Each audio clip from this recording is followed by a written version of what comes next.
చూడటానికి భారీ వరద ప్రవాహాన్ని గుర్తించే విధంగా కనిపిస్తున్నటువంటి ఈ ప్రాంతం మంగళగిరి మండలం కృష్ణాపాలెం గ్రామ శివారు. ప్రతిసారిలాగానే ఈసారి కూడా భారీ వర్షాల కారణంతో కొండవీటి వాకు వరద నీరు చేరింది. అయితే గతం కంటే మిన్నగా ఈసారి రాష్ట్ర ప్రభుత్వం మాత్రం ముందస్తుగా మేల్కొట్టడంతోనే కేవలం కొద్ది రోజులతోనే ఈ వరద నీరుని బయటికి పంపించడం జరిగింది.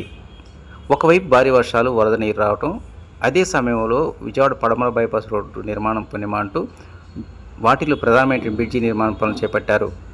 అయితే ఈ బ్రిడ్జి కింద సిల్ట్ చేరడంతోనే ఆ ప్రాంతంలో వరద నీరు అనేటువంటిది అక్కడికి వచ్చి చేరిపోయింది, బ్యాక్ వాటర్ లాగా నిలిచిపోయింది. దీంతోనే అప్రమత్తమైనటువంటి రాష్ట్ర పురపాలక శాఖ మంత్రి నారాయణ గారు తక్షణమే క్షేత్రస్థాయిలో ఉన్నటువంటి పరిస్థితిని తెలుసుకొని ఈ నీరు సాధ్యమైన త్వరలోనే బయటికి వెళ్ళడానికి మాత్రం ప్రత్యామ్నాయ మార్గాలు చేపట్టాలని అధికారులు ఆదేశించారు. తక్షణమే ఈ విజయవాడ పడమర బైపాస్ రోడ్డు బ్రిడ్జి పక్కనే కొంతమేర కట్ చేసి ఆ నీరుని సాధ్యమైన త్వరలోనే బయటికి విడుదల చేశారు. దీంతో గతం కంటే మిన్నగా కేవలం కొద్ది రోజుల్లోనే ఈ భారీ వరద నీరు అయినటువంటిది ఆ ప్రాంతాన్ని ముంపు కాకుండా మాత్రం బయటపడగలిగారని చెప్పవచ్చు.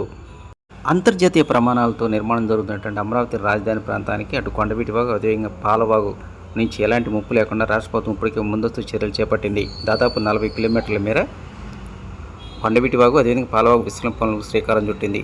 పగలు రాత్రి తేడా లేకుండా వందలాది ప్రొక్లైన్లు, అదేవిధంగా టిప్పర్లతో నిత్యం ఈ విస్తరణ పనులు జరుగుతూ ఉన్నాయి. భారీ వర్షాల కారణంగా వచ్చేటువంటి వరద నీరు వృధాగా నదిలో కలవకుండా కృష్ణాపాలెం, అదేవిధంగా శాఖమూరు వద్ద 2 భారీ రిజర్వాయర్లు కడుతూ ఉన్నారు.